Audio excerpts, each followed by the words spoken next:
I परीक्षा संपली, आजपासून शाळेला सुट्ट्या. म्हणजे आता महिनाभर उन्हात बोंबलं थेंडायला मोकळा आहे का नाही? पाड बिड पाठ करायचं महिनाभर चांगलं 30 पर्यंत. आता हे आय गप बस जरा, आज सुट्ट्या लागल्या ती. 2-4 दिवसांनी मी मामाच्या गावाला जाणार आहे बघ. जायच तर जावा. आता काय पोटाला आणि बिन खातोस का मामाकडे जाऊन खाणार आहेस? चला. ए अक्षय दादा, काय रे या? अरे तुझी जुनी पुस्तकं असतील तर दे की मला.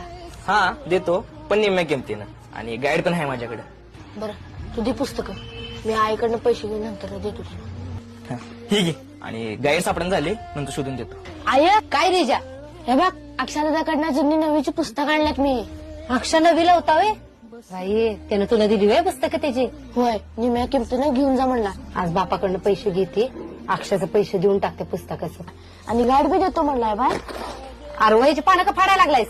जुन्या वयातली पानं शिल्लक राहिली ती एकत्र करून बाइंडिंग करून आणतो की. त्यानं मग एक मोठी वही तयार होत्या. म्हणजे पुढच्या वर्षी 1-2 वेळा कमी आणलं तरी चालते, आणि तेवढाच खर्च वाचतो ग. हिजा, कमी वयात लय समज आहे बघ तुला. आपल्या परिस्थितीची चांगली जाण आहे. असंच लक्ष देऊन अभ्यास कर बर का. आणि विसरू नकोस हे दिवस कधी. त्यामुळे आयुष्यात केव्हा वाया जाणार नाहीस बघ तू, असाच जर वागत राहिलास तर. काय मुला? आय तू नको काळजी करूस.